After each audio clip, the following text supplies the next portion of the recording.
everyone. Today I'm going to be doing a kind of book insights on this book that I just finished reading called Love and Sexuality. I kind of like plotted out things that I got from it that I consider to be important, and then I'm also going to like read some parts of the book that stood out the most to me. So if this is something you're interested in, and whether you've read the book or not, I'm sure you'll get something out of it.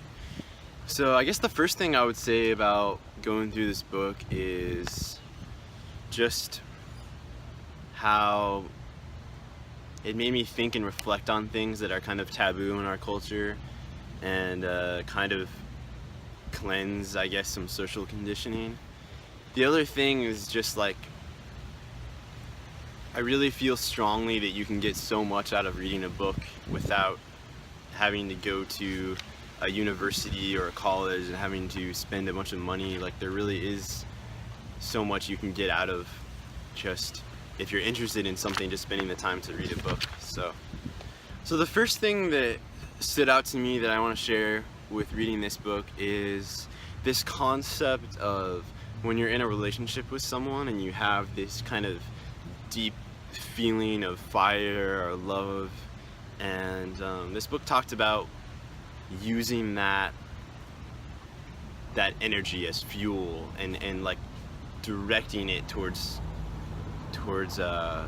something beneficial or good.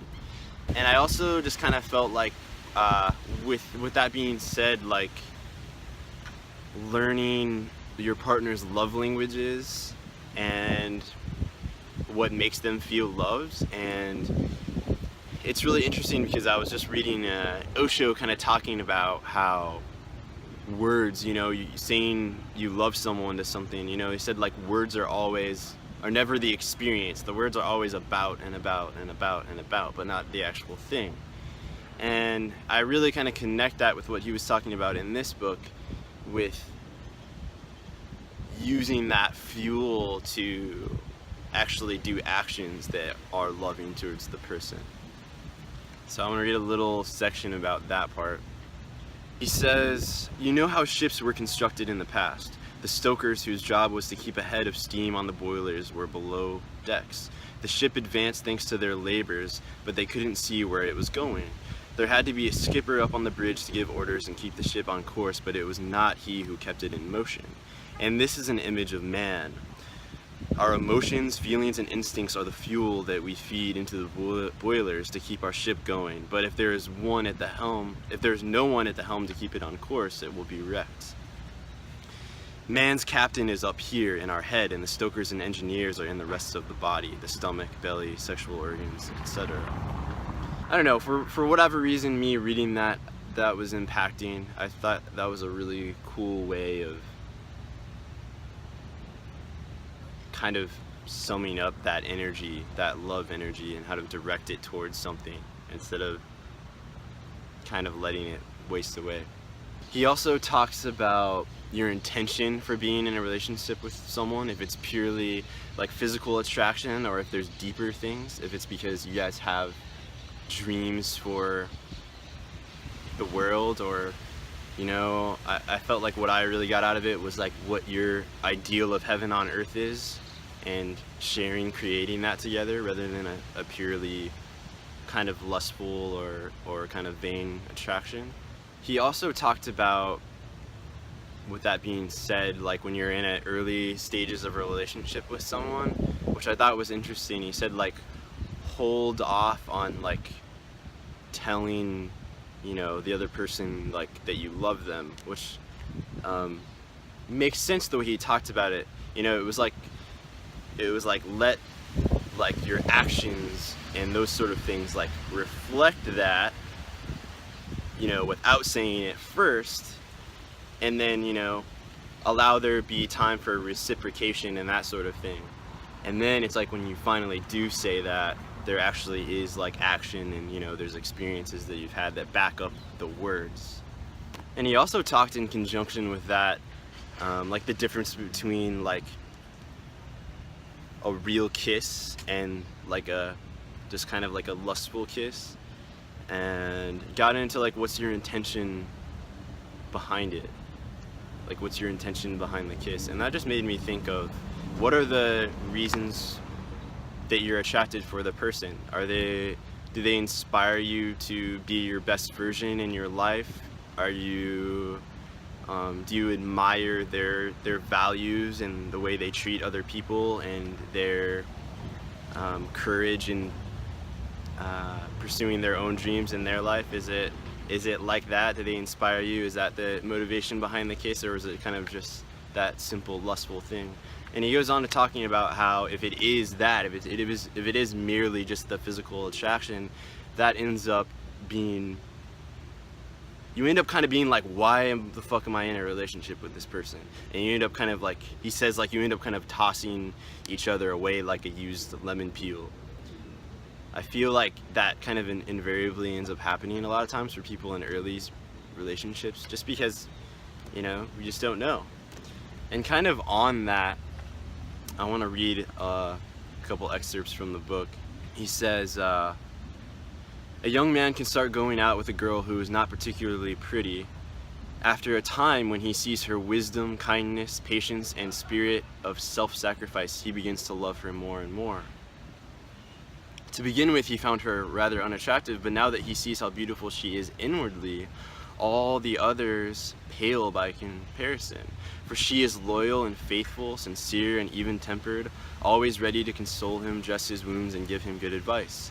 The physical aspect is really not important to him anymore. He adores her.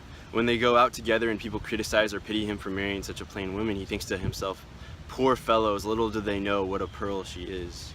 A lot of men have a very elegant wife whom they show off as if she were an ornament, and everyone congratulates them on their good fortune. When a man like this meets his friends, they can't tell that he has married a she-devil who torments him night and day because he continues to take pride in showing her off and enjoys making other men envious. He suffers, but that doesn't matter. He continues to go to the opera and to parties in order to show off his wife. All he wanted was a piece of jewelry to brag about. Well, he has got his piece of jewelry, and he is paying a very high price for it. And he also talks a couple pages later about how those type of surface level attractions get to the point where you do end up discarding each other because you have nothing to offer each other's soul or spirit. There is no fruit exchange on that realm. And he was talking about the importance of taking time to better yourself and to become a pearl yourself before you're in a relationship. And he says, if you have never done anything to prepare yourselves, you would do better to not fall in love with a prince or princess. The first thing, therefore, is to prepare yourselves so as to be ready for whatever turns up. Otherwise, I repeat, it will never work, even with the most wonderful person in the world. They will leave you for somebody better and more intelligent, and you will be left to your tears.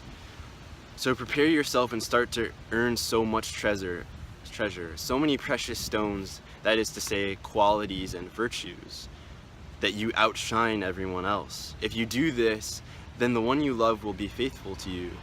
Why should he look for someone else? But nobody ever sees it that way. A girl sets her heart on someone, but how is she going to keep him? If she has so little to offer, she won't keep him for so long. So prepare yourselves. Prepare yourselves for years and years. You will say, but I'll be old and ugly. That doesn't matter. You may be old and ugly outwardly, but so young and beautiful inwardly that your Prince Charming will never leave you. You must work and prepare yourselves without worrying about time or old age. He also had a really interesting passage on marriage and law that has always kind of intrigued me. Especially years ago, I was reading this book on Osho where he talked about marriage as an institution. And it really just got me thinking about, why do people go through all that? And the divorce process is such a ridiculous thing. And it's like, why do you need the state to like ordain something? Like, isn't it between you and the other person? Like, why do you need to pay for this license that makes it legitimate? Isn't it legitimate enough between you and the other person? So I'm going to read a little excerpt on kind of what he says on that.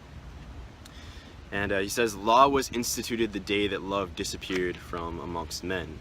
In fact, when men were still truly capable of loving and remaining faithful to each other, marriage did not exist as an institution either. It became an institution because human beings no longer knew how to love. They would marry and separate without even knowing why. So laws, sacraments, and so on had to be invented in order to hold them together. When two people truly love each other, do they really need marriage license, contracts, magistrates, or clergy? And if they are determined to get a divorce, no amounts of contracts, magistrates, or clergy can do anything to prevent it. When true love is present, it doesn't need any props to make it last for eternity, not even the priest's blessing, because God has already given it his blessings. God is present in the love of those who love each other truly. In fact, it is their love that is the blessing. I'm not opposed to marriage, and I'm not opposed to a priest's blessing. I'm simply explaining that they are human institutions which, in the absence of love, cannot really solve anything. This does not mean you should not go to the registrar's office or to the church to legalize your union. I am simply saying that those who love each other are already married by nature, even though they may not know it, whereas those who do not love each other, even though they have been duly married in church or in a registry office, are not married in the eyes of nature. And that also got me to thinking about, in a relationship, I just had this conversation with my partner recently about what we were gonna call each other, you know, like partner, girlfriend, boyfriend, all that sort of thing. And we ended up talking about how, like, what's important is for us to talk about and have a conversation about, like, what those things mean to us, and the inflection that other people get from it is, you know, everybody's going to have their own presupposition and interpretation, but what's important is that we have an understanding of what that means to us. I've experienced that in relationships in the past where you kind of end up giving each other those titles without talking about it, and then you kind of have ideals in your mind and expectations, and then it's really not fair to each other because you never had that conversation. So that made me think about that too. He has a section in this book where he says synthesis is life, analysis is death. He says, by dint of analyzing everything, one ends by losing sight of the whole. Synthesis is love, mutual understanding, and harmony. And it makes me think of this meditation my friend Ryan shared with me not that long ago, where he said, look into your left hand and imagine, you know, firstly saying, I let go of any attachment of what was, and you're kind of like creating a space. And I envision kind of like creating a womb, like you're cultivating a space for something to grow. And then he says, look into your right hand and envision your plans for the world and your dreams and your aspirations. And I kind of thought of that as like a seed. And then he says, bring your hands together and feel the energy. And then once you're here, like imagine like doing this and pushing it out into the world and seeing that happen. As far as synthesis as life kind of thing, that is probably one of the most interesting things to me that I feel like I got out of this book in conjunction with that is like, what is it that in your partnership you're creating? Like what seeds are you planting in the world, you know? Like what is your idea of heaven on earth? And this book definitely gave me a perspective on that as being like a crucial aspect of relationship. He talks about like from heaven to earth, from imagination to physical plane, and you know, things that inspire you, your dreams, your aspirations for life, and kind of like prioritizing your relationship with your life first and being complete in that, and kind of your oath to being fruitful with your dreams and the things that light you up and the things that you're excited about. There's also a saying that I heard from Teal Swan where she says, we're not here to be bound to someone for the rest of our lives. We're here to follow our individual bliss and allow the universe to align us with someone that's a match to that bliss. I've always experienced that. Like every time I'm like single and I'm really like on fire with what I'm doing with my life, it's like someone just shows up. It's just like a match, and we just work well at that period of time at least to support each other in that vision, and we share that together. So it's so interesting how that works.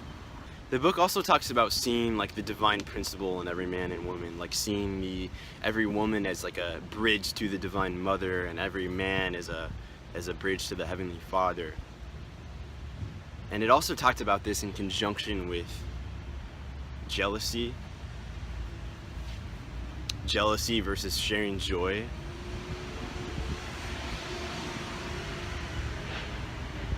That was kind of how I interpreted how he was talking about that.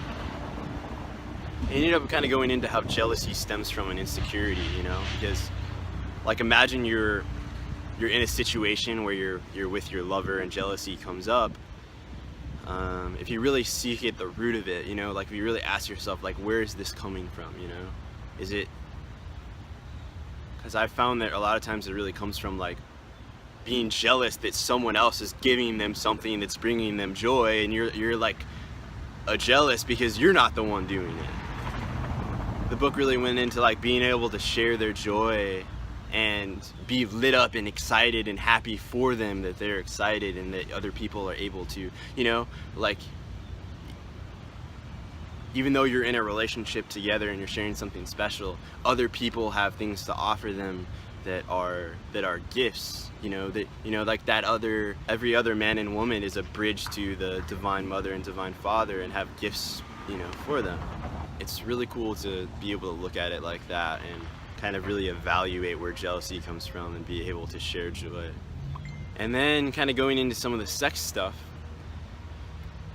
talking about being vulnerable and, like always, having a relationship with yourself and with your life, and on a sexual level knowing what you like and being able to be vulnerable and share that with your partner on both sides. And he also talks about this practice of like, after reading the book, I have like this concept of it that's hard to put into words, so I'll do my best to kind of explain it. But he kind of talks about like when you're in the sexual act, it kind of being like a same practice that you would do when you eat food.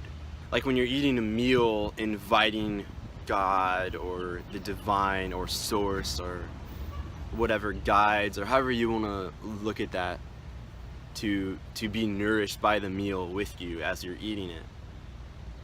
And he talked about having that during sex also.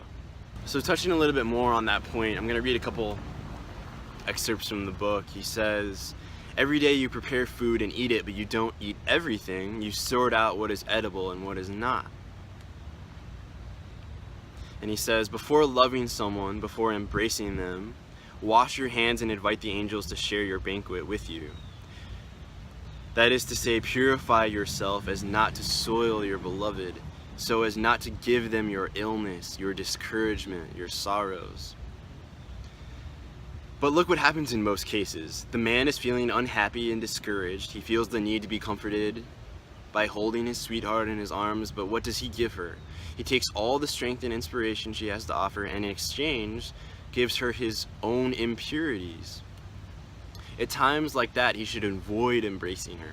He should think to himself, I'm too poor and dirty and depressed today. I must wash and prepare myself first, and then, when I'm in a better state, I'll go to her and give her all the treasure I possess. I found that to be incredibly insightful to read that. To have this relationship with yourself, or when you are having those days where you have some healing to do and whatever it is, and you're not overflowing with good things to share with your partner, being in that space with yourself, being in the relationship with yourself and letting yourself heal. And then when you've come out of it and you have something positive, when you have something loving to offer, then being with them, rather than it being like this draining kind of thing, which so many relationships today seem to be, this codependent thing where it's like, I need you and I need this, and, With that being said, that was a lot of what I got out of the book. So I hope that you guys found that somewhat useful. If there's anything that I kind of touched on that you guys have questions about, I'd like to kind of go into deeper, leave a comment or shoot me a personal message or whatever. I'll do my best to read everything, and I'm gonna keep doing these book insights. I'm always reading and stuff like that, And I feel like just for people that don't have time to read or whatever it is, or even if you do read the book, it's kind of like a cool being able to kind of reflect on some points and stuff like that. With that being said, thank you guys for watching my video and supporting me, and appreciate this opportunity to be able to share insights and just talk openly about this stuff. Yeah.